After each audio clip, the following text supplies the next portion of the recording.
हाय दोस्तों, आपका स्वागत है फिर से बैंक्टोरियल की नई वीडियो में। इसमें हम डिस्कस करेंगे कि यस बैंक का जो शेयर है वो क्यों गिर रहा है। भाई share is falling and when share is falling should we invest in FPO और not. In our video last video we have recommended, we have said that in my opinion that we should invest for long term, but when you feel that share is falling every day, you see downside, then decision becomes very difficult that what should we do। तो दोस्तों यही discuss करेंगे कि ऐसी situation में क्या करें। देखिए हम देख रहे हैं अभी जस्ट 3-4 डेज पहले की बात करें तो शेयर प्राइस लगभग 25-26 रुपए के आसपास था, बट अब लगातार गिरने के बाद इसका शेयर प्राइस है जो आज 20 रुपए और 50 पैसे के आसपास होवर कर रहा है। और हम ये देख रहे हैं कि डेली इसके शेयर में कुछ ना कुछ गिरावट आ रही है और ये शेयर लगातार नीचे जा रहा है। दोस्तों इसके डेफिनेटली कुछ ना कुछ रीजंस होते हैं। हम सब रीजन एक्यूरेट तो नहीं डिस्कस कर सकते, पता कर सकते, बट डेफिनेटली कुछ क्लूज होते हैं वो हम आज डिस्कस करेंगे। बट साथ में हम डिस्कस करेंगे कि फिर ऐसी सिचुएशन में हम एफपीओ में, जो कि यस बैंक का 15,000 करोड़ का एफपीओ है जिसमें shares approximately more than 1,400 crore के शेयर्स हों, 1,400 करोड़ शेयर्स होंगे, उसमें इन्वेस्ट करें कि ना करें। तो दोस्तों देखिए, सबसे पहले तो रीजन क्या हो सकता है फॉल ऑफ शेयर का, कि सबसे पहले ह्यूज इक्विटी डाइल्यूशन। इसका मतलब क्या है कि ऑलरेडी शेयर बैंक्स के शेयर बहुत ज्यादा है मार्केट में, और फिर से एक 15,000 करोड़ के शेयर्स आना मतलब है कि इक्विटी बहुत ज्यादा डाइल्यूट होना और बहुत ज्यादा शेयर्स मार्केट में आ जाना, जिससे उनकी सप्लाई बहुत ज्यादा बढ़ जाती है। साथ में इक्विटी डाइल्यूशन में दोस्तों क्या होता है कि सपोज मान लीजिए मेरे पास ऑलरेडी शेयर्स हैं और 20 रुपए के और 25 रुपए के आसपास के, और मुझे लगता है कि मैं इन शेयर्स को बेच देता हूं, क्योंकि जब नए शेयर्स आएंगे मार्केट में तो मैं उसको खरीद लूंगा और वो सस्ते होंगे, क्योंकि आज की डेट में 12-13 रुपए में शेयर प्राइसेस में तो मिल ही जाने चाहिए शेयर्स। तो इस रीजन से भी अचानक से मार्केट में सेलिंग प्रेशर बढ़ जाता है। क्यों? क्योंकि मेरे पास एग्जिस्टिंग है 20 रुपए के शेयर, तो मैं उसको आज 20 रुपए पे बेचना चाहूंगा और फिर 13 रुपीज पे एक्वायर करना चाहूंगा। तो इसी रीजन से मार्केट के अंदर सेल ऑफ बढ़ता है और शेयर प्राइस गिरता है। दूसरा रीजन है न्यूज न्यूज आती है शेयर मार्केट्स की। कुछ नेगेटिव न्यूज होती हैं, कुछ न्यूज शेयर्स आ जाते हैं, जैसे ये बहुत बड़ा इशू आएगा तो उसकी वजह से भी मार्केट के ऊपर नेगेटिव इम्पैक्ट आता है। फिर डिमांड एंड सप्लाई गैप। हम ये देखते हैं कि सप्लाई बहुत ज्यादा बढ़ जाती है।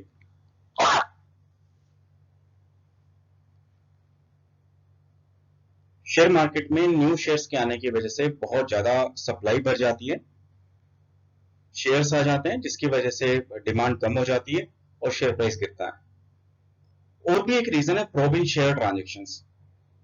अभी हमने रिसेंटली भी देखा था कि सेबी ने डिक्लेयर किया था कि वो कोई शेयर ट्रांजेक्शन्स के अंदर प्रोब करेंगे, जो कि रिसेंटली कोई ट्रांजेक्शन हुई थी। कुछ इंडिविजुअल इन्वेस्टर्स ने कुछ करोड़ ऑफ शेयर्स उठाए और वो कुछ नॉमिनल रेट ऑफ इंटरेस्ट के ऊपर उन्होंने कुछ एक महीने के लिए लिए। तो इसमें भी जब भी इस तरह की कोई भी न्यूज आती है तब ये नेगेटिव इम्पैक्ट करती है। और जो कि लास्ट पॉइंट हम जो डिस्कस कर रहे थे, नेगेटिव न्यूज कुछ ना कुछ आती रहती है रेगुलर बेसिस के ऊपर, ऑन एंड ऑफ, और ये सभी शेयर प्राइस को नीचे पुल डाउन करती है। कुछ फैक्ट्स एंड फिगर्स फिर से हम डिस्कस करेंगे। मार्केट कैपिटलाइजेशन अभी बैंक का है 33,000 करोड़ रुपीज, जो कि एक टाइम रफली रफली 1 लाख करोड़ रुपए के आसपास था। आप देखिए कि अगर एक 20-22 रुपए का शेयर है और 33,000 करोड़ का मार्केट कैपिटल है, तो ऑलरेडी कितने numbers of shares already market में है। यस बैंक ने जो लॉस बुक किया है लास्ट ईयर में वो 16,000 का है, 16,000 करोड़ रुपीज का है, जो कि अगेन बहुत ह्यूज लॉस है बैंक की बैलेंस शीट के अंदर। बैंक का लास्ट क्वार्टर का जो प्रॉफिट है वो है 2,629 करोड़ रुपीज का, जो कि कह सकते हैं ठीक है, बट ये एक्स्ट्रा ऑर्डिनरी इनकम पर हुआ था। हम सबको पता है कि अ, जो बॉन्ड्स हैं वो राइट ऑफ कर दिए थे एज पर आरबीआई गाइडलाइंस, और वो approximately at more than 8,000 crore के थे। अदरवाइज अगर उसको भी उसमें इंक्लूड करते तो शायद लॉस ही बुक करना पड़ता बैंक को। अदरवाइज इस राइट ऑफ की वजह से बैंक ने यस क्वार्टर में 2,629 करोड़ का प्रॉफिट बुक किया था। अब देखिए न्यूज क्या क्या है, लेटेस्ट क्या न्यूज आई जिसकी वजह से यस बैंक का शेयर डाउन साइड की तरफ गया। सबसे पहले तो यस बैंक शेयर, हमने एक न्यूज सुनी थी, tumbles 10% on reports of SEBI pro post FPO announcement. तो जैसे ही एफपीओ का अनाउंसमेंट आया, उसमें कुछ ट्रांजेक्शन हुई जिसमें कुछ लोगों ने मिलकर कुछ 7% पर एनम के ऊपर इंटरेस्ट के ऊपर कुछ एक महीने के लिए कुछ शेयर्स बोरो किए। तो एक ही न्यूज आया जिससे नेगेटिव न्यूज रहा और उसकी वजह से शेयर डाउन साइड पर चला गया। फिर एक न्यूज आ गया कि जिसमें यस बैंक को आकर क्लैरिफाई करना पड़ा कि जो भी बैंक के एग्जीक्यूटिव्स ने 81 परपेचुअल बॉन्ड्स जो सेल किए थे क्लाइंट्स को, may be even including senior citizens को, वो उन्होंने मिस सेल नहीं किए और उनकी रिक्वायरमेंट था और उन्होंने बाय करने का डिसीजन लिया था, दैट्स वाई उन्होंने बाय किए थे। अदरवाइज ये भी एक नेगेटिव न्यूज था बैंक के लिए। फिर टायर वन कैपिटल के बॉन्ड्स को रिटर्न ऑफ करना, ये भी नेगेटिव न्यूज में था। तो ये बहुत सारी जब नेगेटिव न्यूज आती है दोस्तों, तो उसकी वजह से ये बैंक के शेयर को नीचे की तरफ पुल डाउन कर।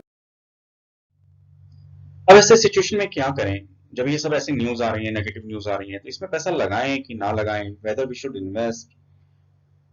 तो दोस्तों सबसे पहले तो अगर इसमें इन्वेस्टमेंट का डिसीजन देखते हैं तो वो लॉन्ग टर्म ही होना चाहिए कि हम अगर हम कोई भी इन्वेस्टमेंट करें तो long term point of view से करें। साथ में सबसे पहले हम ये देखें कि इसके अंदर हमारे पास अगर आप यहाँ पॉइंट पे देख रहे हो, सेकंड पॉइंट पे, कि बिग बैंक्स ने ऑलरेडी इसमें इन्वेस्ट किया है, जैसे HDFC bank, ICICI bank, Axis bank, SBI bank. तो हमें यहाँ एक पॉजिटिव इंडिकेटर्स मिलते हैं कि these banks are working for the revival of this bank, और अगर ये प्लान सक्सेसफुल होता है तो बहुत अच्छे रिटर्न्स बनेंगे, बिकॉज बैंक का अर्निंग पर शेयर जब इंक्रीज होगा, बैंक की जब ग्रोथ होगी, बैंक जब प्रॉफिट कमाएगा, तो डेफिनेटली इसके शेयर प्राइस ऊपर जाएगा। सीईओ ने भी, जो हमारे प्रशांत कुमार जी, उन्होंने कंफर्म किया है कि एफपीओ ये लास्ट हर्डल है इसके रिवाइवल में। एक बार ये सक्सेसफुल होता है तो शायद फिर ये बैंक रिवाइव कर पाएगा। अगेन ये बहुत पॉजिटिव इंडिकेशन है, तो हमें ये पॉजिटिव न्यूज देता है कि हम इसमें इन्वेस्ट करें। दूसरा, corporate loan book is getting stabilize. What does it mean कि कॉर्पोरेट लोन बुक है, बैंक का वो फोकस है, इसको कम किया जाए, इसका शेयर टोटल लोन बुक में कम किया जाए, जबकि रिटेल लोन्स का बैंक की बुक के अंदर शेयर इंक्रीज किया जाए। तो वो कोशिश कर रहे हैं कि कॉर्पोरेट लोन की का जो पैसा है जो उन्होंने लैंड किया हुआ है वो जल्दी से जल्दी वापस आए। रिटेल लोन्स को वो थोड़ा इंक्रीज कर रहे हैं, फोकस कर रहे हैं, और कॉर्पोरेट लोन्स के ऊपर बिल्कुल भी फोकस नहीं है, नए कॉर्पोरेट लोन्स के ऊपर बैंक का। तो ये कहीं ना कहीं एक बैलेंस शीट को स्टेबिलिटी देगा और रिस्क बैंक की कम करेगा, तो ये भी बहुत एक बड़ी पॉजिटिव न्यूज है। दूसरा, सीईओ ने एक स्टेटमेंट दिया है उन्होंने कि जो हमारी न्यू कैपिटल आएगा थ्रू एफपीओ वो एडिक्वेट है फॉर नेक्स्ट 2 इयर्स, तो भी ये भी एक बैंक की स्टेबिलिटी के लिए बहुत बड़ा इंडिकेशन होगा। दूसरा, उनका एक और स्टेटमेंट आया था कि वो कॉस्ट कटिंग करेंगे थ्रू नेचुरल एट्रिशन, की जो एम्प्लॉइज चाहते हैं उनकी जगह नई हायरिंग शायद ना हो, ब्रांच नेटवर्क को एक्सपेंशन ना करें बल्कि उसको भी स्ट्रीमलाइन करें, कि कुछ बैंक्स की ब्रांचेस को वो मर्ज करें और कुछ ब्रांचेस को शायद वो हो सकता है डिसीजन ले कि ये ब्रांचेस फ्रूटफुल नहीं है या प्रॉफिट मेकिंग नहीं है, तो उन ब्रांचेस को बंद किया जाए। तो ये भी एक बहुत बड़े पॉजिटिव इंडिकेशंस हैं जिसमें हमें लगता है कि लॉन्ग टर्म के अंदर डिसीजन लेने के लिए बहुत ही अच्छे चीजें रहेंगी। तो दोस्तों ये सब चीजें पॉजिटिव न्यूज बनाती हैं, और ये इन्हीं चीजों के बेसिस पे हमें ये सोचना चाहिए कि शायद हम इसमें इन्वेस्ट कर सकते हैं। दूसरा, एक और भी एक आशा रेशियो बैंक का जो टारगेट है वो 40% है फॉर नेक्स्ट 2 to 3 इयर्स, जो कि अभी 25% है। तो दोस्तों जनरली हम देखते हैं बैंक की बैलेंस शीट में डिपॉजिट में दो तीन तरह के आइटम्स होते हैं, current account, savings account and fix deposit. Savings account and current account low cost deposit होते हैं, वहां पर बैंक या तो इंटरेस्ट नहीं पे करता है या बहुत नॉमिनल इंटरेस्ट पे करता है, जबकि फिक्स डिपॉजिट में बैंक हायर इंटरेस्ट पे करता है, तो इसमें उसका हाई कॉस्ट डिपॉजिट हो जाता है। तो इसका मतलब है कि जिस बैंक का Kasa ratio deposit total deposit में ज्यादा होगा वो बैंक ज्यादा अच्छा ग्रोथ कर पाएगा और ज्यादा अच्छी प्रॉफिटेबिलिटी भी इंक्रीज कर पाएगा, बिकॉज लो कॉस्ट डिपॉजिट थोड़ा ज्यादा हो जाएगा और हाई कॉस्ट डिपॉजिट जिसको हम एफडी वगैरह बोलते हैं वो हमारा टोटल बैलेंस शीट में से कम रहेगा। तो अगर ये कासा रेशियो 25 से 40% इंक्रीज होता तो डेफिनेटली प्रॉफिटेबिलिटी को काफी सिग्निफिकेंटली इंक्रीज करेगा। अब देखिए दोस्तों, ये थोड़ा टेक्निकल वगैरह हमने डिस्कस किया, अब हम एक और पॉइंट डिस्कस करेंगे जिस जो कि बहुत बड़ा पॉइंट होगा हमारे डिसीजन मेकिंग के लिए। अभी हमने रिसेंटली सुना होगा 14 को कि यस बैंक ने 4100 करोड़ रुपीस एक्यूमुलेट किए हैं थ्रू एंकर इन्वेस्टर्स। अब इसका मतलब क्या है? इसका मतलब है कि यस बैंक में बहुत बड़े कंपनीज और फंड हाउसेस ने ऑलरेडी इन्वेस्टमेंट कर दिया है, जिनको हम एंकर इन्वेस्टर्स बोलते हैं। उसमें कौन कौन सी कंपनी है दोस्तों? फॉर एग्जांपल, अगर हम यूएस बेस्ड कंपनी की बात करें तो टिल्डन पार्क कैपिटल है, Singapore based fund management company है जिसको हम बोलते हैं नासा कैपिटल, यूके बेस्ड कंपनी है जुपिटर फंड, अदर इन्वेस्टर्स है जैसे Elara capital, RBL bank, Hindustan group, Leyland finance, HDFC life insurance company limited and ICICI Lombard general insurance, Bajaj Allianz, reliance general insurance companies and Edelweiss. दोस्तों जब ये investments में हम इन companies का नाम पढ़ते हैं और एंकर इन्वेस्टर्स की बात करते हैं तो हमें एक पॉइंट मिलता है कि देखिए इन सभी कंपनीज को ने जो इन्वेस्टमेंट किया है इनका एक ही ऑब्जेक्टिव है, to earn profit, to make money. तो ये लोग भी रिसर्च करते हैं, ये लोग भी सोचते हैं कि हमें लॉन्ग टर्म में ये इस बैंक के इन्वेस्टमेंट्स में से काफी बढ़िया रिटर्न्स मिल सकते हैं और काफी ग्रोथ हो सकती है, and they can make huge money, they can have multi bagger returns.